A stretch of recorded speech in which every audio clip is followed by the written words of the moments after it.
audio clap that I never do. I don't really know if it matters, particularly. The desk, completely out of control. I've got art toys, regular toys, kids' toys. I got my little Icky doll. Oh, okay, there we go. The Bratz doll that looks kind of like me. It's a wreck. I'm destroying it, but it's my space, and this is how I want it. I am talking about... What am I talking about? So you're trans. What next? So you've discovered that you're trans. It's like one of those infomercials of like, so you're in law trouble. So you're trans. This makes no sense because I need to pee really badly. And Finster doing his everything shower. And the girlies know that everything shower takes forever. So this is going to be manic. It's going to be crazy. My bladder hurts and I can actually hear Finn shouting. But I'm talking about I still hear him. I'm talking about when you figure out that you're trans, what do you do next? Because some people do not know, and if you're watching this, you might not know. And I'm going to talk about my own experiences because those are the only ones that I have to draw from. Hi, Finster. Are you naked? Yeah. I wonder if I can see you in the... No, I can't. I'm filming. It's only this area here. Wow. Wow. I'm wet. High five.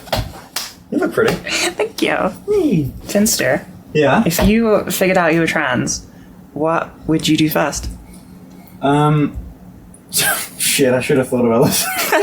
I would immediately start recruiting people to my cause as part of the agenda. Because that's what you must do. You know, like YouTube, TikTok, Yeah. Instagram. Yeah. Well, yeah. You've got to make the whole world trans. Yeah. High five. We're working on it. The first thing that I did when I figured out that I was trans is brutally, I ignored it. I think I figured it out and kind of repressed it. That's pretty common, but I think I repressed it for like shorter than normal. Most people kind of report back that they repressed it for a good few years. I had some signs early on in my teenage years, but it never clicked. I never understood. It wasn't really repressing it because I didn't have the brain power to really explore what that even was. But I repressed it for a little bit. When I was an adult, I was in like UK lockdown during COVID and I figured it out, I think. And I kind of went, no, I'm probably just like gender fluid. And I was gender fluid for a little bit.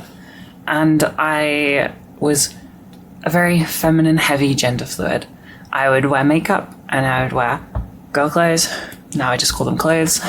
As soon as I had to remove the makeup and stop doing it, I was not, there was no male euphoria. It was really only one way.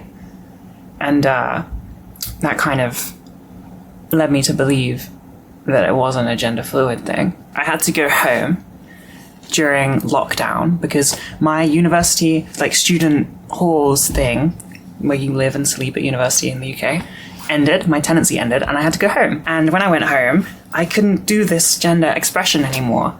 And it made me so horribly depressed. It made me so depressed that I had to accept it. I would wake up and I would be like saying really mean things about myself, my body, and my brain.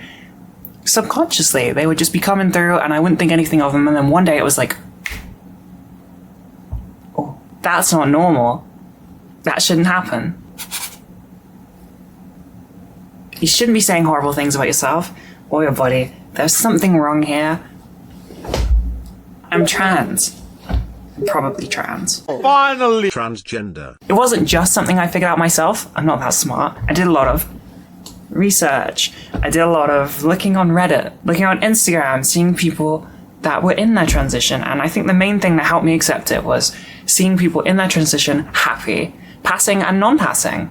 And I thought, okay, yeah, like, this, if this is a real thing, which I probably already knew it was deep down, it could be feasible and I could do it.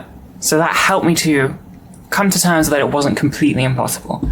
I learned about HRT, pretty much everything there is to know about HRT, and I learned how much of your body it changes. Oh my god, I used Egg IRL, that subreddit, where if you think you're an egg, you go on it if you think you're trans and you kind of joke about the fact that you're not trans because you're not ready yet. And I subscribed to it. I don't remember why. I think it was because I was gender fluid and it just, they were making trans gender fluid memes, whatever. It started off like, I don't relate to this. Oh, this is kind of relatable. Oh, every single one of these posts is hitting. Oh, no. And when every Egg IRL post describes you and your brain, you kind of have to think that maybe you're not cis. And the first thing that I did properly was tell my friends that I wanted to use she, her pronouns when we moved back in together for our final year at uni, because we're doing a house share. So I was like, that is when I will commit. We move in on the 1st of July. From the 1st of July, I will start my new life, which is pretty intense. Most people kind of do baby steps, but I think I was suffering from wanting to feel legitimate. I wanted my family and friends to take me seriously, and if I was going to transition, I'm going to transition. I was pretty steadfast on it. As soon as I figured it out, I kind of realized there was no going back. And maybe I was just delusional.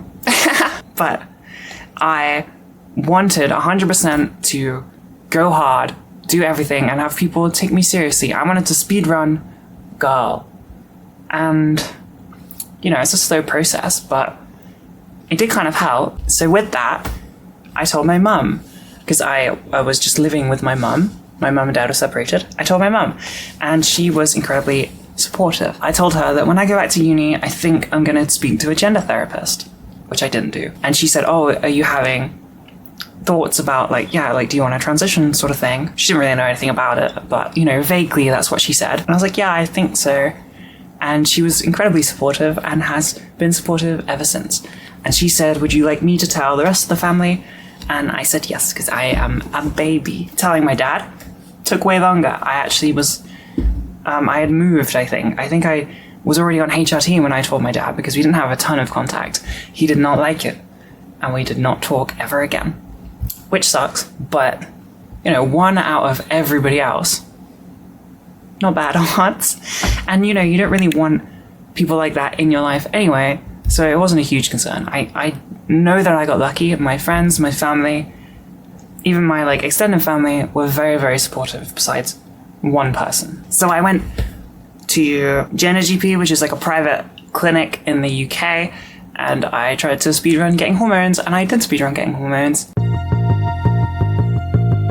I'm lucky that I did the research because, it's really important to know what you're getting into. I wouldn't suggest DIYing if you don't know how hormones work or pretty much anything about them. But yeah, my main focus was just to transition. I wanted to legitimize it, get it done. Even with voice training, I learned the things that you have to do, the kind of muscle exercises. And then I decided that when I moved, I'm going to use this squeaky, gross girl voice in every conversation that I can. Is my voice now. And I did. And then, 3 years later, here we are, and it's natural. So for an actual concise list of what to do, because I realized I just talked about what I did, I would tell somebody you trust, like a friend or a family member, or if not, somebody online that you can interact with and you can be friends with and that will support you. If they don't support you, throw them in the bin. They're not worth it. Your happiness is more than that friendship, because why would you live unhappily just to keep one person happy? That's stupid. You are who you are meant to be. It is not a case of choosing. You just are that thing, and they should have to accept that, because you were always meant to be that. Then I would look into whether you want to medically transition. It's not necessary, but some people like to do it. You could look into clinics near you, private, non-private if you have that option, but usually they take a really long time. That might not bother you. And you can certainly find cheap options. I didn't have very much money at the time, and Gender GP is effectively quite cheap. Pretty much just decide whether you wanted to medically transition and then look into that, get on some wait lists, get the process going. I think setting a date was really important. It kind of helped me prepare for that date, and then once it arrived, new life. And I didn't see it as much as transitioning as I did starting a new life as me. That kind of falls into socially transitioning. You can socially transition before you take HRT or after, or when you're well into it. It really depends on what you're comfortable with. I socially transitioned first because of the legitimacy that I was trying to bring to my situation, which, you know, isn't necessary. People would have supported me either way. But, you know, it worked for me. You might want to wait until you're on HRT or you're well into it, or, you know, you might want to just move and leave everybody behind. Another important thing, I think, especially if you're in the UK, is get a new bank account. Get a female pronoun bank account. You don't need evidence for that. It's not like a big deal. You just put Miss, but then that, with your bank statements that will come through the months and years, works as part of your basis for a gender recognition certificate. So try and change your pronouns on as much as you can in that early stage, just to really get that bulk of the 2 years over with as quickly as possible, even though it will take 2 years, doesn't it? You know, you can't cheat that. Although, if you're not sure if you're actually going to transition and you're still figuring it out, maybe just open a bank account with a Miss anyway, or a Mister, depending on what you're transitioning to. It might help in the future if you do decide. Hopefully this helped and wasn't complete nonsense. This is my ramble chair in my ramble zone. So I kind of get carried away and I wouldn't be able to read a script properly even if I wrote one. But I hope that this helped and that my perspective has helped a little bit. And thank you for watching. You're very cute and sweet and pretty.